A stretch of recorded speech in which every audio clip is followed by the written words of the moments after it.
Am I the a-hole for canceling my wedding because my family and my in-laws wouldn't shut up about it? I'm being called a bridezilla left and right about this, and my fiancé is called a simp for apparently doing as I say, despite that being a mutual decision. My family and my fiancé's family have tried to have a say at our wedding in every aspect possible. How many guests we will invite, who we will invite, what kind of suit my fiancé will wear, what kind of wedding dress I'll wear, what kind of venue we will book, what kind of food we will have, what kind of music we will play, what song we will have our first dance to. Everything we've planned our families always judge, and aren't pleased and always have something negative to say. Planning our wedding has been more stressful and less fun for that reason. I feel like I can't have the wedding I want to have because they'll find a way to ruin it. At this point, I don't enjoy any of it, and neither does my fiancé. We try to make our boundaries clear with our family several times, and they'd get mad and somehow got worse whenever we tried to set boundaries.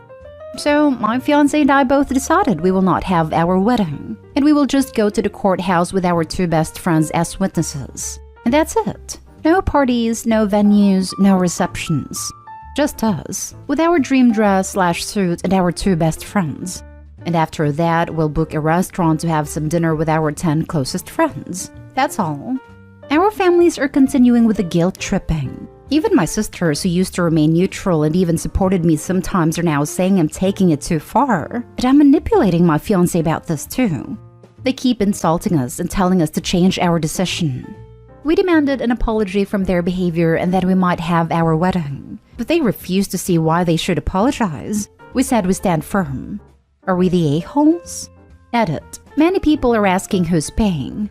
Our parents are helping us a lot financially, but we are also paying. Our parents use the financial support as a way to control our decisions. We wouldn't stand for that. They shouldn't offer to pay if they couldn't respect that the final decisions would be our own. For example, my in-laws refused to pay for the dress I picked because it was beige and not white. Our parents demanded we uninvite friends of ours to make room for relatives and friends of their own, and many other things. Now for the top comments. Not day home. We had our dream elopement. It was fantastic. Best decision ever. Dressed up how we wanted, had a photographer. It was great. The best wedding is having total control. Hate when families hold their contribution over your head. Either help or don't help, but do not dictate if you are going to help. Not stay home. Simple as, if they continue, maybe actually have your dream wedding, both of yours, and don't invite anyone who wants to take that away from you. That would mean no family at all, which right now doesn't seem like a bad idea, but I can't handle any more drama. That's why my fiancé and I decided to be low-key about it now. If I don't invite my parents and he doesn't invite his, then our extended families will side with our parents because they have the mindset that no matter what parents do, they're your parents and you should respect them regardless. So they'd stand by our parents and not attend our wedding as a way to protest. Respect is not blind obedience. Their need to control and show off to friends is their first priority, and a wedding and its meaning secondary. Don't touch their money if it comes with veto authority. Have your private wedding and break bread with those who support you. Not stay home. That's exactly what we are doing. There was no point in having a wedding if we couldn't enjoy even a bit of it. Not stay home. You are making the right decision. But just a piece of advice, throw out a dummy date for the courthouse wedding. Like say if you are getting married on Friday, June 6th, actually get married on Thursday, June 5th. Because your family sounds exactly like the kind of people who would crash the courthouse and cause drama. Next story. Am I the a-hole for keeping an inheritance from my ex-husband's homophobic family? I, 33, female, married my childhood best friend John, 33, male, when we were 22. I knew he was gay, and we decided to get married for several reasons. Taxes, convenience, to keep his family from finding out, etc. I got along with his family, who loved me. John had med school paid for by his family. I didn't have a job, and instead became a full-time caretaker for his maternal grandparents, who when we first got married were 85 and 87, and were dealing with multiple health problems. John's family supported us both financially through John's medical training. Once John got his MD and finished residency 3 years ago, he decided to come out to his parents. We got divorced, but we decided against telling the family that I knew all along. John's parents cut him off completely when he moved in with his boyfriend, basically disowning him. His grandparents weren't told about him being gay. Everyone was pretty much in agreement that it wasn't a good idea, as they were quite fragile physically and mentally at this point. But they knew he divorced. And whereas John used to come see his grandparents frequently, because his parents had disowned him, John decided to pretty much limit contact with his entire family and never really visited or called. On the other hand, I had been his grandparents' main caretaker for so long that I, 1, didn't have any other career training to support myself. 2, figured it would make sense for me to continue being their caretaker, as they were rapidly declining and didn't want them to adjust poorly to a lot of new changes. I moved into his grandparents' home with them. While I was angry at John's parents for their treatment of him, I still loved his grandparents who had always been kind to me. When they passed within a few weeks of each other, his grandfather ended up willing almost their entire estate to me, about $12 million in assets, while John and his mom each received about $50,000. John and I discussed it, and I felt it was fair that he received a higher proportion, and were both happy and comfortable with how we divided it. His parents, on the other hand, had expected to receive the bulk of the inheritance, and accused me of mistreating his grandparents and manipulating them into willing almost everything to me. Apparently, they had made some business decisions, assuming they would receive the money. They also argued that they would have gone ballistic if they knew John was using their money to fund his lifestyle. I honestly hadn't thought of their will at all when they passed. It had never come up, but I feel John deserves the money after the way his parents treated him. And John tells me I deserved to be taken care of after I spent more than a decade of my life caring for his grandparents. Are we the a-holes for keeping the inheritance when his parents had made plans based on their assumptions of the inheritance? Not a-hole. Play stupid homophobic games, win stupid homophobic prizes. Even if John's parents were decent people, Opie spent a decade caring for them. It deserves whatever she felt was right to give her, which in this case I agree with. She gave her 20s to them and was with them until the end. That is far more than John's mother can say she did for them in the last 10 years. Not stay home. The grandparents wanted you to have the money. They deliberately gave their daughter $50,000 so that she can sue you. They were smart old people.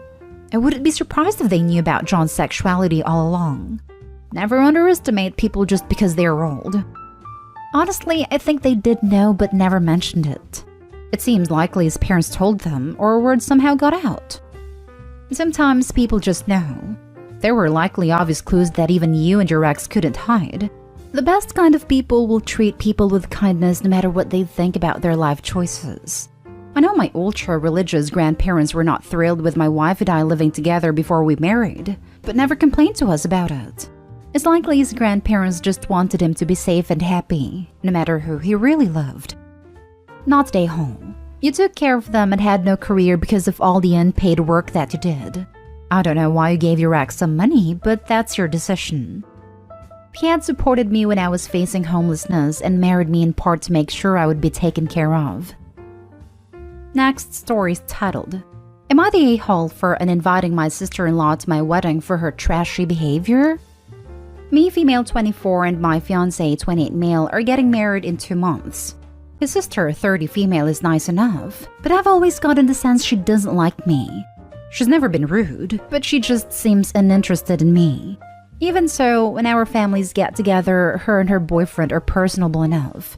I come from scholars and they don't, so my family liked that she's in hers. Or so we thought.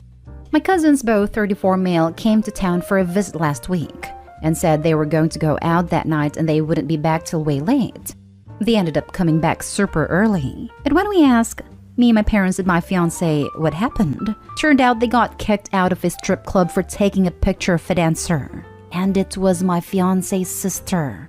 I was mortified because I never took her for her type. We told fiancé's parents and it was a huge thing. Lots of drama between her and their parents. Eventually, everything calmed down and it became, she's an adult, it's none of our business. This really rubbed me the wrong way, and I told fiancé that I was no longer comfortable with her coming to the wedding. I was met with a lot of resistance, but eventually he agreed. When I called her to explain myself, she blew up at me and told me I was shaming her for something that didn't affect me. I told her it did affect me if she would be bringing a trashy atmosphere to my wedding. We come from money, and the last thing I want is men lining up for services outside a broom closet. And I told her that much. She said she was offended that I suddenly think of her that way, and I told her she was more suited to a bachelor's party than a wedding, and I hung up. Well, ever since then, their family has been telling me how much of a witch I am for telling her what they want. And now my fiancé is starting to say I should reconsider, but I don't think bringing a stripper to a wedding is appropriate. Now for the comments. I come from scholars and they don't.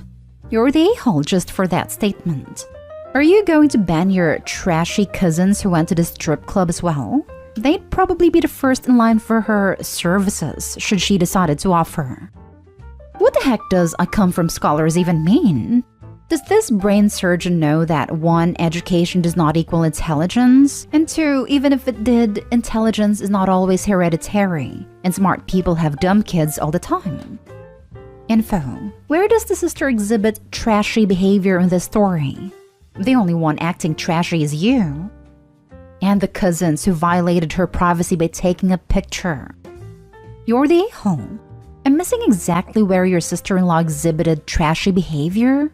She has a job she keeps private. Period.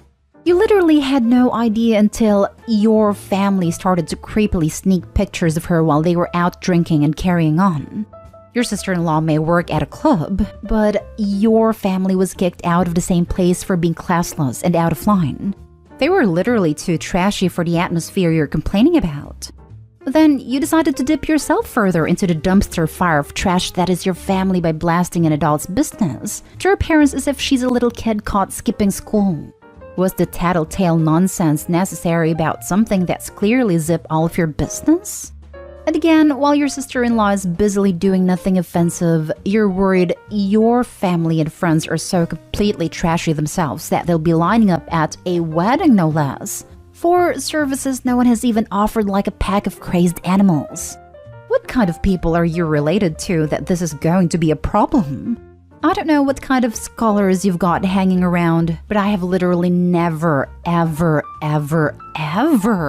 had to worry my family or friends are going to sexually assault other people en masse. You're the a-hole. Now for the last story.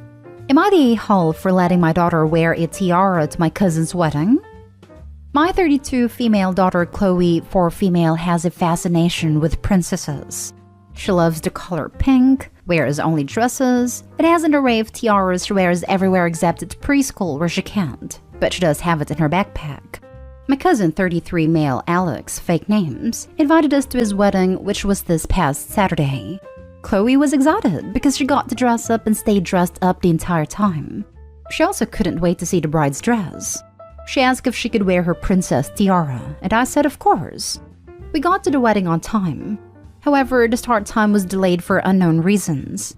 15 minutes after it was supposed to start, one of the bridesmaids came out and told me that the bride Jen, 31 female, was refusing to come out because my daughter was wearing a tiara. I thought she was joking, but she wasn't. Apparently, the bride was also wearing a tiara and wanted to be the only one wearing it. I told the bridesmaid that Chloe loves tiaras and always wears them. The bridesmaid said, not today, she isn't, and told me it needed to be removed. I said no. The bride is a grown woman and was being petty over a child's tiara. The bridesmaid left for a couple minutes and then Alex himself came out. He told me to leave. I asked why, and he said because I won't tell Chloe to take off her tiara. I said this was ridiculous, and Alex said it's not my wedding, and when I get married then Chloe can wear one to mine, but that I'm officially uninvited regardless.